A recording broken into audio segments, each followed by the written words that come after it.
Assalamu alaikum. Narrated Hazrat Aisha Siddiqa Razillahu Ta'ala Anha. Allah's Messenger, peace be upon him, used to offer 11 rakat and that was his prayer. He used to prolong the prostration to such an extent that one could recite 50 verses of the Quran before he would lift his head.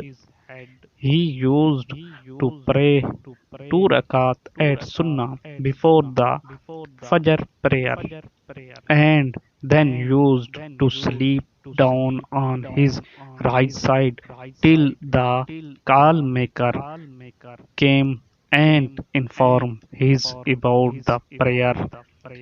Sahih al-Bukhari 1123 chapter 3 to perform a long prostration in the Tahajjud. Book number 19. If you first time on my channel, please subscribe my channel and like this video. Jazakallah.